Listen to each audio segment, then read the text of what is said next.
On short notice, my name is Bowinn Ma, Minister of Emergency Management and Climate Readiness, joining you here today from the territory of the Squamish, the Musqueam, and the Tsleil-Waututh peoples. I'm joined by my colleague, Nathan Cullen, Minister of Water, Land, and Resource Stewardship, and Connie Chapman, Executive Director of Water Management for the Ministry of Water, Land, and Resource Stewardship.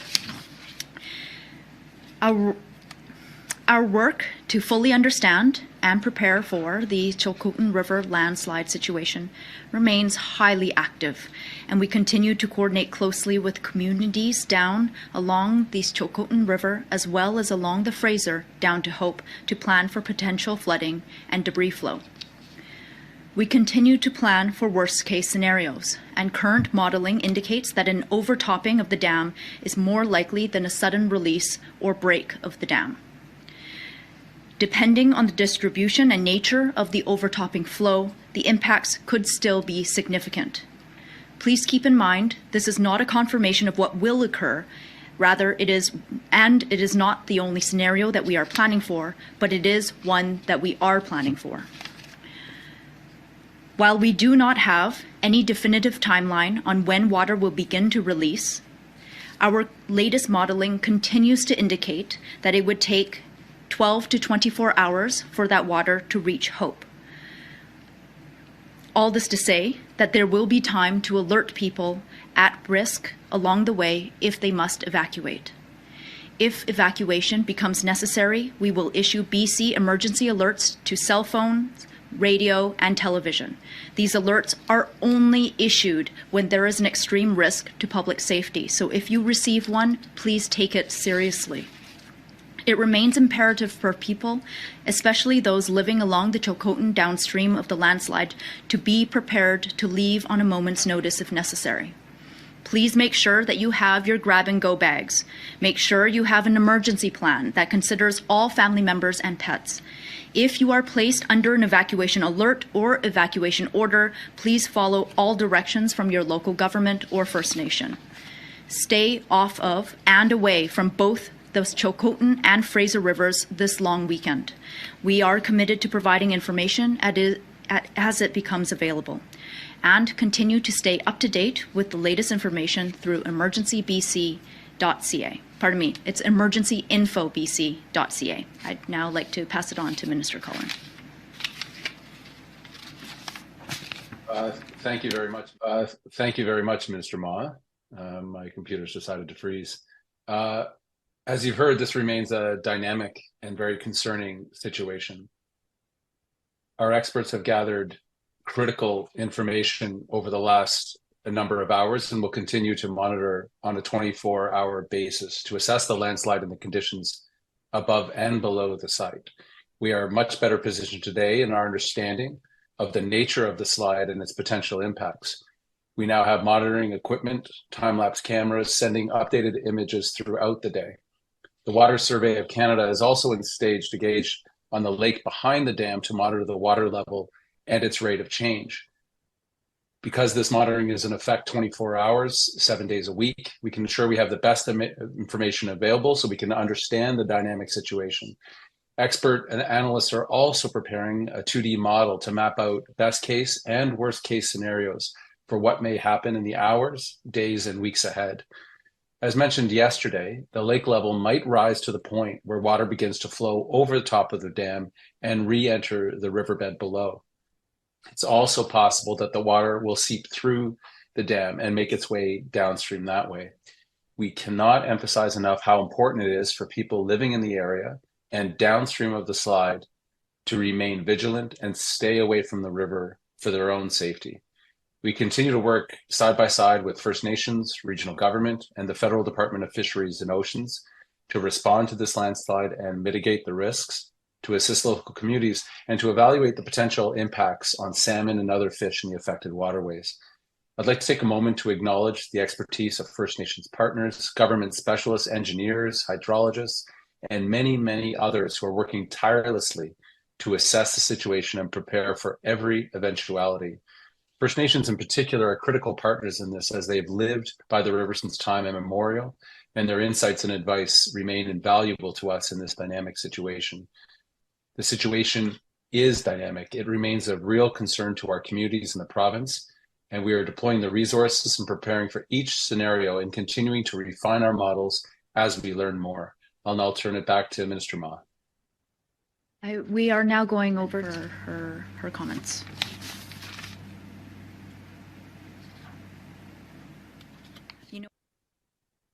You know what? Maybe my speaker. Okay. Speakers list that Connie Chapman was up next, but she's available for questions. We also have Ian Cunnings, Senior Director of Regional Operations from Emergency Management and Climate Readiness, who is also available for questions. Thank you, Minister. As a reminder for media on the phone, please press *1 to enter the queue. That's *1 to ask a question. For reporters in the room, please line up at the microphone provided and wait to be called. Please make sure to provide your full name and outlet. Media will be limited to one question and one follow-up. Our first question, we're going to start in the room. Please go ahead.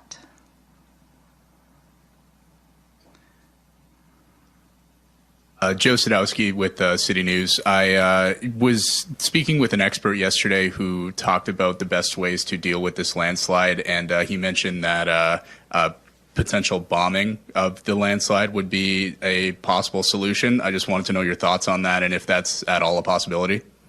Maybe I'll start and then I'll open it up to Minister Cullen to add in. It is understandable that many people are wondering about different potential interventions.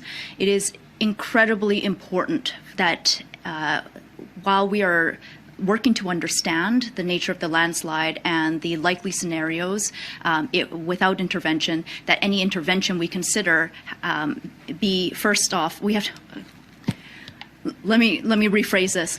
Whatever we do has to be safe and can't make things worse. And so understanding the nature of the landslide and the various scenarios is absolutely critical. Minister Cullen. Mr. Cullen. Yeah, I'll start and pass it to Connie for any additions. Look, the size and scale, this is a place, of course, that has had landslides before, as recently as 2004 and 1964, and many, many years before that. The size of this particular slide, the best estimates 30 meters deep, 600 to 800 meters long, and 600 meters wide, is enormous in terms of its scale, as too is the lake that is pooling behind it, some 9 to 10 kilometers long. Any interventions we make, as Minister Ma said, should do no harm. There are a lot of opinions, of course, amongst many experts, but we as the province are engaging the best that we have in the field right now. First of all, to understand the nature of the dam and do the 2D modeling that I mentioned earlier, as well as the up and downstream monitoring of water to understand what's going through at what rate and how quickly is the water rising behind the dam, creating that overtopping scenario. Connie, I wondered if there's anything else you might want to add in. Thank you, Minister Cullen. I will just add, as Minister Cullen stated, we have seen historical events on the system which have been able to take care of themselves in a natural course. So in 2004 and also in 1964, we saw similar types of events that did allow nature to break them down and flush the system out in its own controlled manner. At this point in time, the focus has been on getting the information from site into that 2D model to understand. One of the key concerns is that the material that makes up this debris is highly susceptible to erosion. And when we start looking at human intervention, we want to ensure that we're not putting at risk or causing a further uncontrolled type release. Whereas right now we're looking at what nature may or may not do. You have a follow-up? Yeah, and just a quick follow-up. Logging was a potential source that caused this landslide. Has there been any update as to what caused this? And could you provide any background on that?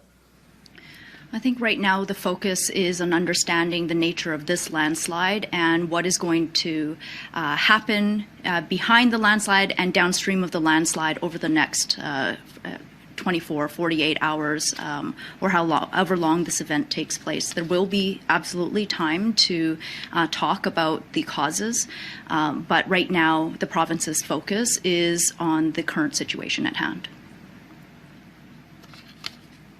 For our next question? For our next question, we're going to go to the phones, starting with Mira Baines, CBC. Please go ahead. Sure. Thank you for taking my question. What is the risk for Hope and nearby communities that are downstream from this right now? So we are anticipating and preparing for the possibility of flooding in the area. It is difficult to know the extent of the impact because it is very dependent on how nature runs its course over the next 24 to 48 hours, if it is left without intervention, how much debris flow is taking place. So we are working closely with communities to prepare for a number of scenarios.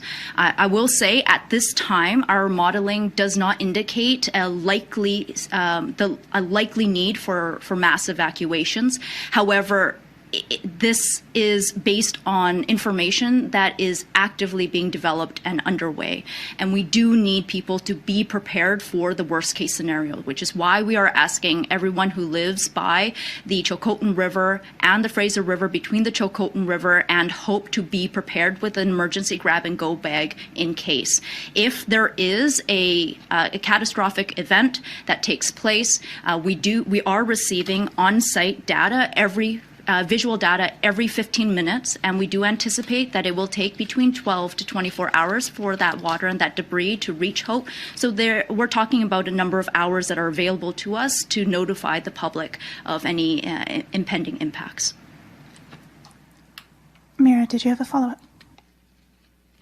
Yes. I'm wondering about the size of the landslide now, and just, if you can, how would this affect the Fraser River if something were to happen? Yeah, Minister Cullen, would you like to provide the latest? I'll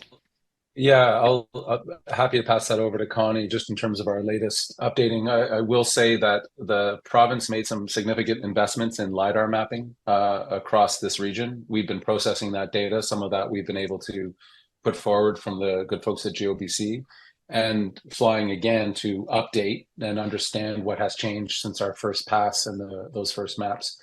But in terms of the size of the slide itself, I'm wondering, Bonnie, if you're able to weigh in on that.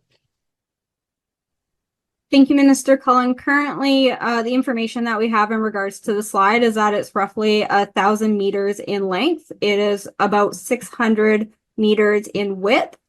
And best estimates is that it's roughly 30 meters in height. We do know that it is currently backwatered 11 kilometers up the river. So water has started to form the lake from the dam 11 kilometers up. And we are watching to see how that water level will continue to rise. In regards to the question about the Fraser, it can be anticipated that the Fraser will see a bump in flows, most definitely. It will really depend on how this structure chooses to break down, whether it is a quick, rapid release versus a more gradual release of water and sediment over a number of days. As Minister Ma said, we are preparing for the worst case scenario of seeing that sort of surge flow into the Fraser, and that surge would include sediment and large woody debris in addition to the water that is behind it. But as she said, currently we are not anticipating mass evacuations we are anticipating that there may be flooding in low-level areas and localized, but we are still really in the early stages of understanding what the model is saying, and do hope to have that better understanding in regards to how the river may react and respond in the coming hours. Question, we're going to go to Lauren Collins, Black Press. Please go ahead. Hi, my first question is, how is the province preparing for an overtopping or a release if that is the scenario that does happen? So there are a number of preparations that are underway, working with communities. We are deploying flood assets to communities like Lillooet and other communities that are reaching out for flood assets in order to protect critical infrastructure and critical sites. There is pre-planning being done on the possibility of the need to evacuate some communities, although as we noted earlier, we are not anticipating that to be the most likely scenario. It is really important that we do that kind of advanced preparation in case it does occur. There is a multi-jurisdictional partnership underway right now that is actively analyzing the data that we are collecting and preparing for various scenarios around that. Ian, since you're on the line, if you would like to speak a bit more to the work that's being done on the ground. Yeah, sure. Thank you, Minister. So currently, our EMCR op centers in Prince George, Kamloops, and in fact Surrey are working on contingency planning, both in pre-staging flood mitigation assets based on the updated modeling that the ministers have mentioned on this briefing. And we're also looking at worst case scenario evacuation planning to ensure that if people have to evacuate at a moment's notice, that they have a place to go to and that the supports are in place for that. And I'm anticipating that the majority of that planning will be in place by this evening. Thank you, Minister. Thank you, Ian. Follow-up. Yes, and so, like you said, we're not anticipating mass evacuations, but if it did come down to a worst case scenario, what could be that high number, like what would the number of evacuations be? And then just to clarify, did the geotechnical assessment happen yesterday? Yes, so geotechnical and engineering assessments have been underway since the morning after the slide. We are incredibly grateful for all of the experts and expertise that we've been able to leverage in helping us understand the nature of this slide and the likely scenarios should an overtopping or a breakage of the dam occur. In terms of worst case scenarios, I do have to emphasize we are not anticipating that mass evacuations are going to happen. We are asking, however, people to be prepared. And because it is not a likely scenario, we don't have necessarily a worst case number of communities that or a number of people that I don't have that number that I can offer you. It's not a likely scenario, but it is possible. And because it is possible, we are asking everyone to be prepared. We ask British Columbians to be prepared in case of evacuation from all sorts of hazards. People who are not yet ready with a grab-and-go bag, with an emergency plan, regardless of where you live in British Columbia, we are encouraging you to get ready. You could be at risk of floods, landslide, fire, earthquake. Unfortunately, British Columbia is home to many different hazards. And so, as always, we ask British Columbians to visit preparedbc.ca to get information about how to prepare for a potential emergency in your area. We also have an online emergency planner at preparedbc.ca/emergency ready. You can use that online tool to prepare an emergency plan for your household and receive information about how to prepare kits and grab-and-go bags. Our next question is Daryl Greer, Canadian Press. Please go ahead. Yes, hello. I'm wondering if you could tell me what is known about the conditions of the site prior to the landslide. I understand that this particular spot was hit hard by wildfires in about 2017. Minister Cullen, did you have it? Did you catch that question there? Yeah, I did. That question there? Yeah, I did. And I'll turn it to Connie. I mean, again, the vast majority of our focus is, as Minister Ma and others have been talking about, is preparing for how the water eventually breaches the dam, either through slow seepage or over the top, or something more significant. As was mentioned earlier, this particular part of the Chilcotin River has a recent and long history of slides of some significance. This slide is particularly large. In terms of pre-assessment or what was the state of affairs prior to the slide, I can turn it over to Connie, but again, all of our energy has been pointing towards scenario planning, modeling out the slide that exists right now, and making sure that we have good anticipatory data. So to know if it's going to overtop, how soon, and being able to predict those models with increasingly good accuracy as we refine. I don't know, Connie, if you want to add anything to that in terms of the precondition. Thank you, Minister Cullen. I can confirm that this area has experienced wildfire in the past and that there are evidence of burned material as part of the slide. But as Minister Cullen has said, the focus has really been on that immediate concern of public safety downstream and what the composition of the slide is looking like in regards to erosion, susceptibility, and the potential of breach and or failure. Thank you. Daryl, did you have a follow-up? Yes, you were talking about worst and best case scenarios. What is the best case scenario, and what is being hoped for this situation to resolve? I think it's fair to say that the best case scenario is that nature runs its course in a soft and gentle manner and naturally clears the blockage, and that this is done in a slow enough way that debris does not carry itself down the river and create more erosion along the way. I don't know if Minister Cullen or Connie, if you had anything further to add to that. Well, just that has happened before, right? That in significant slides you can see how the wearing has happened, but as Minister Ma said, pulses of water, slower seepage, that is ideal because it allows the dam to eventually erode through, releases that discharge of that 11-kilometer lake sitting behind the dam without having any significant effects on all the communities, the archaeological sites, etc. And also preparing for the salmon that are returning coming up right now so that we have safe passage for them as they're a critical species. Connie, did you want to weigh in any extra? Thank you, Minister Cullen. Mr. Cullen and Minister Ma, you covered that exceptionally well. The best case scenario is really to see the overtopping of the dam and that slow downward cutting of the river recreating its course through this material.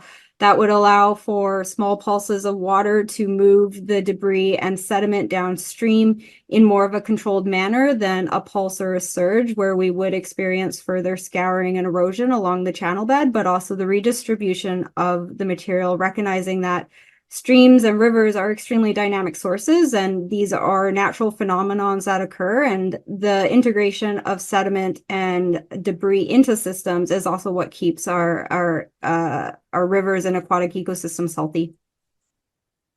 Next question is Eric Plummer, Hashilt Sun newspaper. Please go ahead.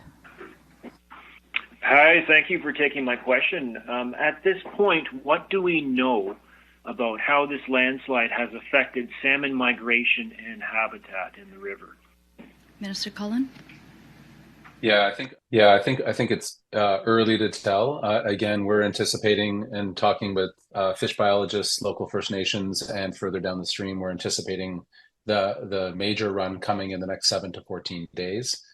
Again, historically, all the way back to 1964 and 2004, there are reports of how salmon, which are an incredibly adaptable species, particularly to these natural current events, will adapt to what comes forward.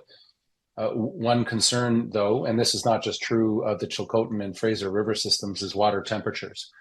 That salmon, of course, have terminal temperatures that they cannot survive beyond and will not spawn. So we're paying very, very close attention to not only stream flow, but also temperatures, and working on plans with our partners at the DFO and First Nations to say what can we do to mitigate and assist salmon going through the system, given any blockages or water temperature challenges that they face. Connie, did you want to add anything in? No, you covered it well, Minister Cullen. Eric, did you have a follow-up? Yes, thank you. In terms of scale, how does this landslide compare to the environmental impacts of the Big Bar landslide from a few years ago? Minister Cullen, over to you. Yeah, I may pass that right to Connie. Every slide is different, depends on where and when and depth and what kind of permutations or permeation is allowed. But Connie, I don't know if we have much of in the way of comparing this to the Big Bar slide. Thank you, Minister Cullen. You're absolutely correct.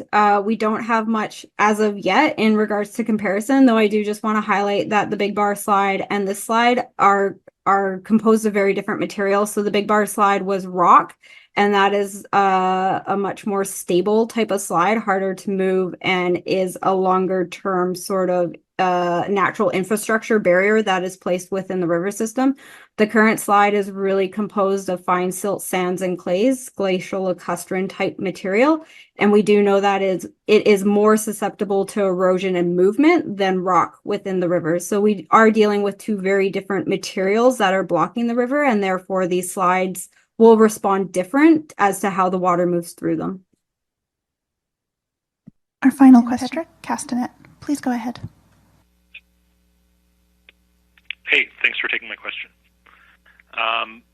Building off the earlier question about this being a wildfire scar, I know you guys are focusing on the slide and you don't really want to talk about the cause, but given the number of really big fires we've had in recent years across the province, I'm wondering, is there any concern about this happening again in other parts of the province?